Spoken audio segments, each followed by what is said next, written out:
أعوذ بالله من الشيطان الرجيم. بسم الله الرحمن الرحيم. Now today I will continue the infection and the disease of infectiology, and I was previously taking a very long run with the gram-negative bacilli. Now one of the bacillus which people or the students they do not actually study this bacteria in the broad sense. The cholera doesn't mean it doesn't mean the simple diarrhea. Cholera is a big thing. Remember, this is a very important point. If anybody is actually appearing in the examinations, so-called, in any membership examination or in the fellowship examination or foreign examinations, they can ask you any question regarding this bacteria. That is why I do not want to miss any point from this infection and the disease is concerned.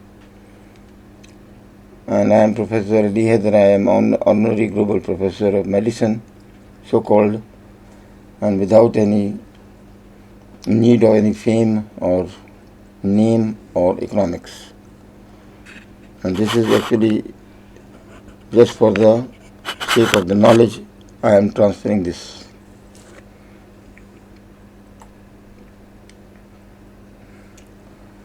So the Vibrio cholera.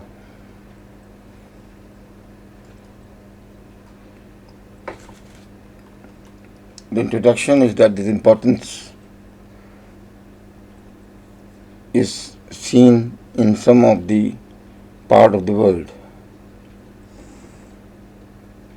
And what is, we said that there are two types of azabs, azab kabira and azab saghira. Now azab saghira means what you gain and from your sins and from the Allah Almighty in the form of the different type of problems in the world. And one is of the Gunai, it is Azab Saghira is this, that is cholera. Previously we have seen the cases of the coronavirus. We are not expecting that how much mortality and morbidity it caused since 3 years, 4 years. It is again in the sense of this guna hai, or the result is the azab saghira, not kabira. Kabira is a big one, very, very big one. You cannot imagine this type of azab. Cholera always occur in epidemic. It means that isolated cases are very rarely seen. It may be seen as epidemics, or it may be seen as subsequent epidemics or endemics and with a high mortality rate. Remember that serotype 01 and serotype 0136, from all serotypes, they are the most invasive since last decade, affected millions of population in the different parts of the world, specifically speaking the southern India and Bangladesh and Burma with high mortality. Millions of populations are affected and millions are suffered as the death. Millions were suffered as death. So other related bacteria, Vibrio parahemolyticus, this is another species of this Vibrio, is Vibrio parahemolyticus. Is a causative agent in some food poisoning. The common food poisoning you can see, or in culture, the Vibrios are seen. are seen, and you have to subculture it from the Vibrio hemolyticus. Because if it is Vibrio cholera, then it may warn all of the part of the city or the rather I'll say the province as well as all countries should be notified that it is found. It is a penetrating type of a disease and it can spread like a wildfire. So it is a Vibrio parahemolyticus actually. You see usually in the food poisoning or common food poisoning with the incubation period about 5 to 7 days. Some family members are affected and they relate with that disease are actually cholera. Cholera, as a layman terminology, means diarrhea which is persistent diarrhea. In our terminology, cholera is a specific disease. The microbiology is this, that the species of the gram-negative, it is facultative anaerobe, needs some oxygen only. And is a coma-shaped bacteria, that is called Vibrio. Vibrio means coma or coma-shaped. The bacterium has a flagellum at one pole and several pili throughout its cell surface, and it undergoes the respiratory and the fermentative metabolism. Already said the two groups called 01, 0 and 39, they are responsible for cholera outbreaks in most of the part of the world. Infection is mainly through drinking the contaminated water, therefore it is linked to sanitation and hygiene. The non-hygienic environment can flourish this bacteria and it will spread. When ingested, it invades the intestinal mucosa, which can cause the diarrhea, rather explosive diarrhea, and vomiting in a host within several hours to 2 to 3 days of ingestion. So the incubation period of the different parts of the world are different, although it is 3 to 7 days, it means that. And this is the coma-shaped Vibrio cholerae, gram-negative, not stained with the grams, just like a very grayish type of a organism it is. You are seen in a bunch, and the motility is seen in these cases, that is, his movements, look the movements, they are doing just like a snake movements. The reservoirs of infections. The reservoirs of infections naturally live in the brackish and the salt water, where they attach themselves easily to the chitin containing shells of the crabs and shrimp and other shellfish. Now this is related with this. These are the reservoirs. It means that the prawns and the other seafoods, shrimp, they are the actually reservoirs of infection. Look, these people who are taking bath in this water and they are picking the fishes from here. Now this is the cycle which is seen here near the sea water or the river water, that they come out like this, that some of the sea animals come outside to take inspiration. They take from the by the birds or by the other arthropods, and then they spread to the human population. Again, this diagram is also show how it is spreading to the one part of the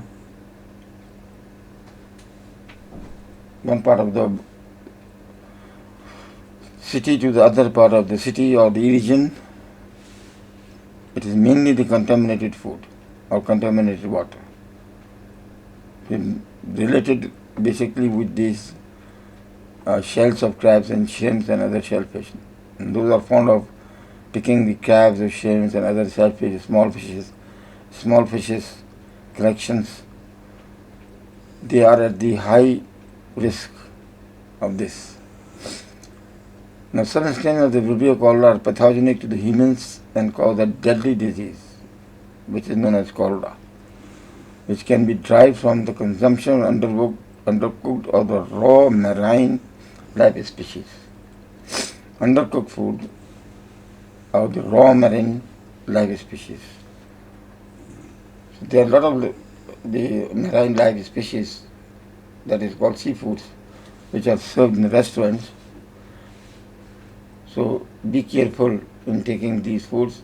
If you have seen or you know that the disease is prevailing in this part of the region, you should avoid these foods because it may be undercooked. With a high temperature will kill it, although the undercooked marine food will cause this disease.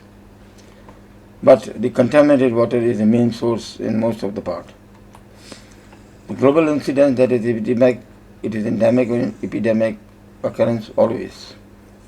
In those countries where the disease has been seen in the last 3 years, cases come from are local within the confines of the country. Transmission is considered to be endemic, that is called, or epidemic or endemic. Alternatively, an outbreak is declared when the occurrence of the disease exceeds the normal occurrence for any given time for location. They are spreading double, triple, 4 times per day. Epidemics can last several days or over a span of years. It may be possibility, otherwise you have to interrupt it. Additionally, countries that have an occurrence of an epidemic can also be endemic afterwards. The longest standing Vibrio cholera epidemic was recorded in Yemen. Latest, Yemen had 2 outbreaks. The first occurred between September 2016 and 2017. The second began later in April 2017 and recently considered resolved in 2019. The epidemic in Yemen took over 2005 lives and impacted over 1 million people of Yemen. More outbreaks have occurred in Africa, the Americas, and Haiti. But I will say 01 and 0139, there is a serotype which are mostly, invasive pathogenic species of the Vibrio, where they affected the southern India or Bangladesh or the Burma around this country. It is pandemic, and that was the killing disease at that time, since about 12 years or 10 years back. And millions of population have been affected, and millions have got a high mortality rate at that time. तो लोगों सफाया कर दिया ना, आबादी का सफाया करने वाली डिजीज है ये. Incidence in Pakistan, an unprecedented rise in the cholera has been reported in Pakistan since the beginning of 2022, making it a rising health threat.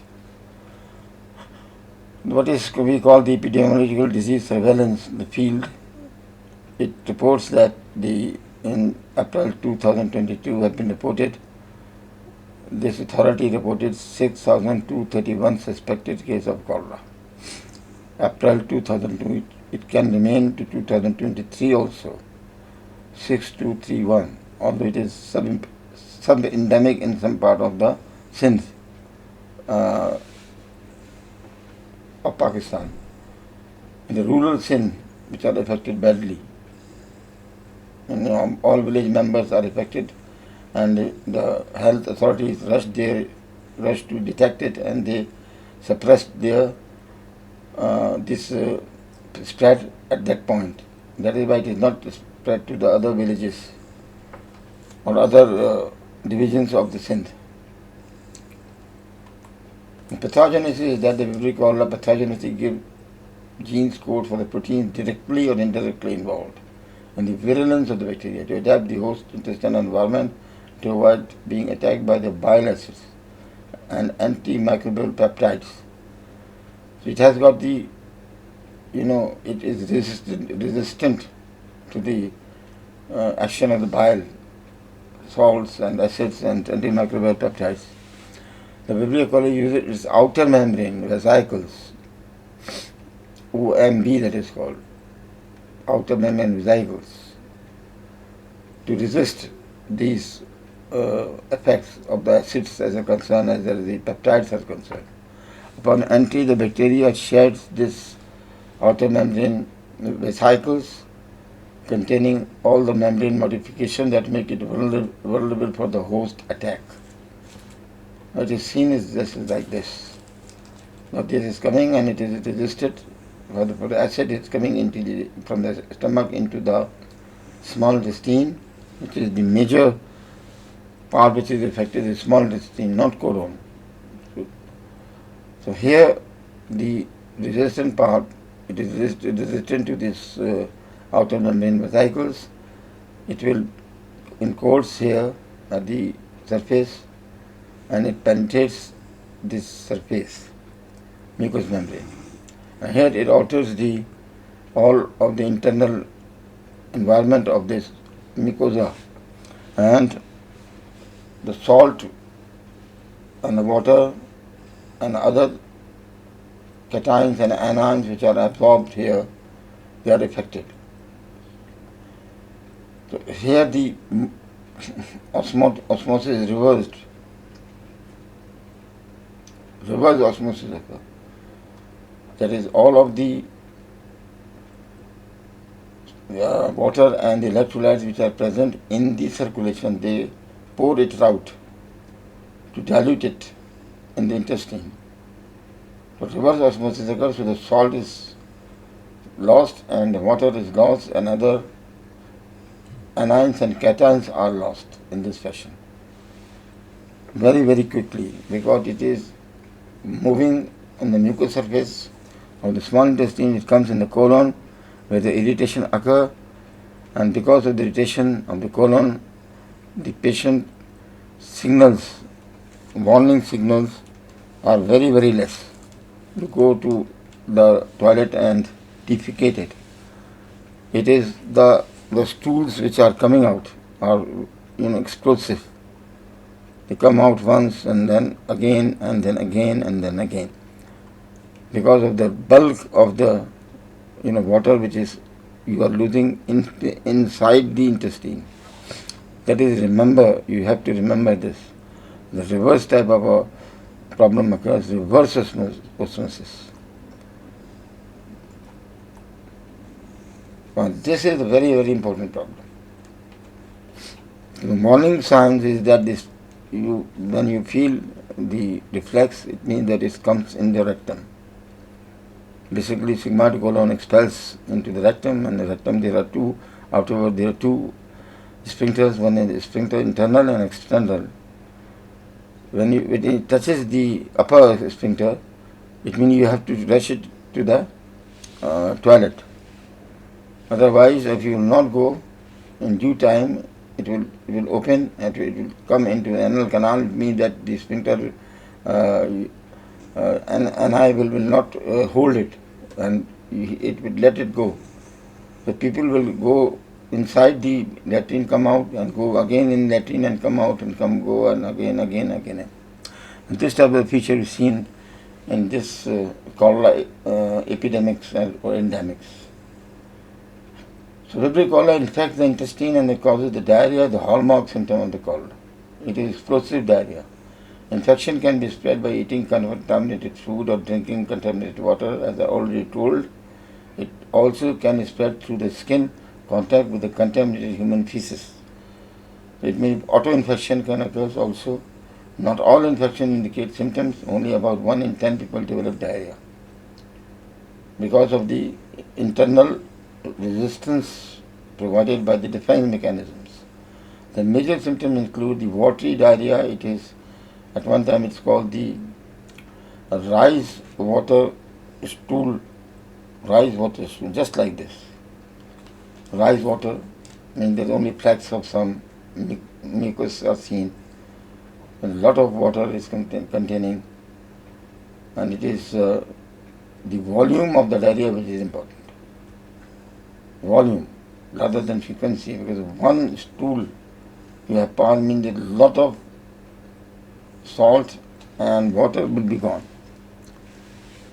Diarrhea and vomiting is also causing, initially, it will cause the loss of the potassium, it will lose the hydrochloric acid as well as water. And it will impact on the heart rate. It should be tachycardia because you are losing it. And loss of the skin elasticity, signs of dehydration, there will be hypertension, very quickly develop hypotension, thirst and muscle cramps will occur because of the loss of the potassium. This illness can get serious as it can progress to the kidney failure because of the prerenal failure, arrhythmia, and possibly it will lead to the coma. If diagnosed, it can be treated using the medication. If possible, you diagnose it. So the explosive diarrhea should be treated as cholera until and unless proved otherwise. This is my message. Otherwise, you have to go for the culture techniques, stool culture, and then you can demonstrate it. Now this is the scene because the patient cannot go again and again to the bathroom. So all of the bed sheets are soaked with the watery stools. That is they have created these are called cholera pots. A big hole is there. Around it there will be the person's head is there, the leg area is there, and the perineal area is on this spot. It is continuously coming, stools which are coming and coming and coming. You cannot stop it. These are the pots, famous cholera pots. It's the only one condition in which the patient use this type of the bed, and they are called cholera pots, which are seen in Pakistan also. They have made it. A hole is made on this bed, so that the patient can doing all the defecation. Under this there is a bucket is seen here, small bucket. All the stool will be collected, and very very hygienically it should be removed from one place to the other one. It may be used for the culture purposes, DR purposes, to confirm it that it is a Vibrio cholera. It is not the other one. I have said that if it is explosive diarrhea, it should be regarded as cholera until and unless proved otherwise. Otherwise, you have the diagnosis can only be made by the clinical features, the way the patient are defecating, losing water and salt. That is the way to reach the diagnosis, because the culture will take time, subculture will take time. That is why we should start treatment, because of the loss of the water, the dehydration should be addressed. So specific measures in these cases with the fluid balance, the electrolyte balance, the acid-base balance, and calorie balance. The dehydration should be addressed. So 2 canulas should be passed, or 3 canulas should be passed. You have to run the fluid very quickly. You have to give the ringolactate, and then you could give the sodium chloride saline drips, and then again with the ringolactate, then again the sodium chloride drips, until unless the patient from the severe diarrhea to the moderate diarrhea, you have to give these intravenous preparations. Afterwards, when there is a moderate to mild diarrhea, or rather mild diarrhea, it can be managed with oral dehydration salts. And the requirement is of this oral dehydration salt will be again in this country at a high heat, 70 to 75 ml per kilogram body weight per day, about 6 liters, 7 liters in adult.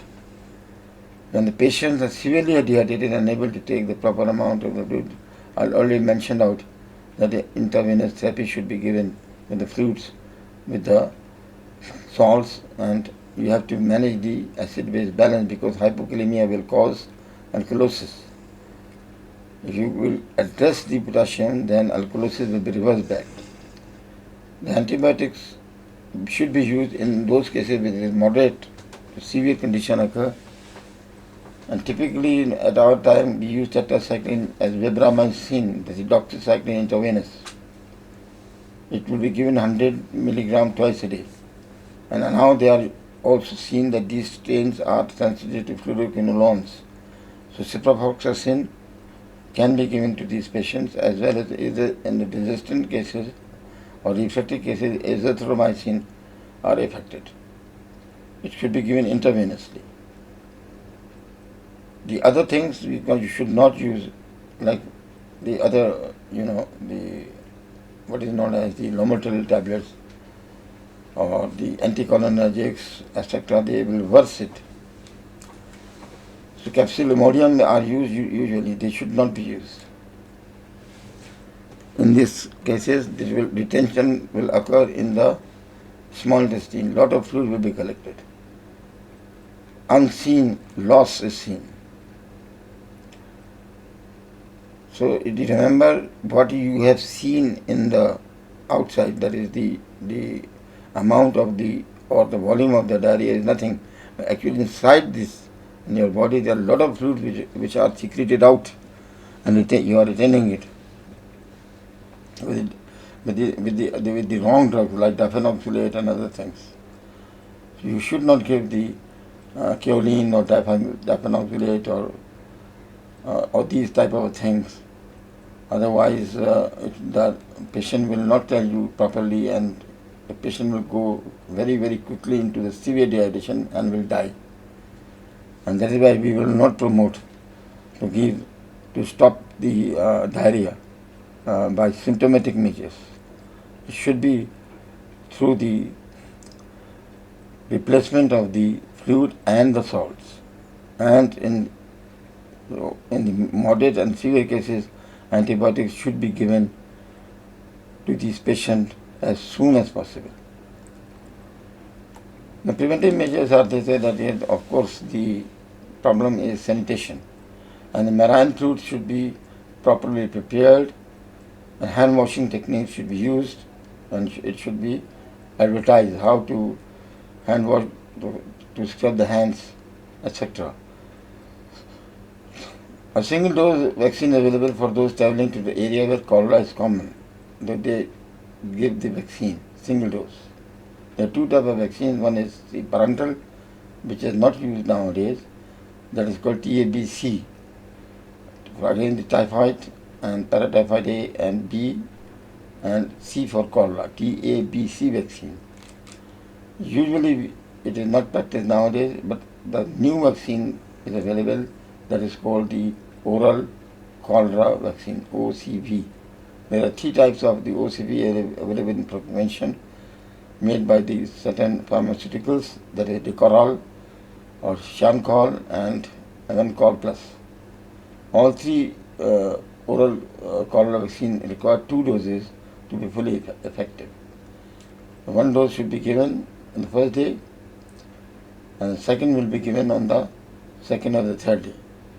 The countries who are endemic and have epidemic status, like in Pakistan, they are eligible to receive the vaccine based on the several criteria: risk of cholera, risk, severity of the cholera, wash conditions, and capacity to improve. So these vaccination campaigns should be done. Capacity to conduct these activities, commitment at the internet and the national and the local events, and the seminars should be done against it, and the walks should be done against it, as possibly, and to promote the vaccination programs. Since May, the start of the oral cholera vaccine program, to May 2018, over 25 million vaccines have been distributed to the countries from the WHO who meet the above criteria. And Pakistan is one of the countries where these capsules were available and supplied at the epidemic, where the endemic areas are there in the Sindh area and some of the parts of the Punjab. So remember, these are the important points which should be known to the candidates who are appearing in the examination, or the student in the final year should study the condition of what is called Vibrio cholera or cholera, should be known to them. And this is important subject. I hope that this short lecture will give you a knowledge. وَمَا عَلَيْنَا إِلَّا الْبَلَاغُ.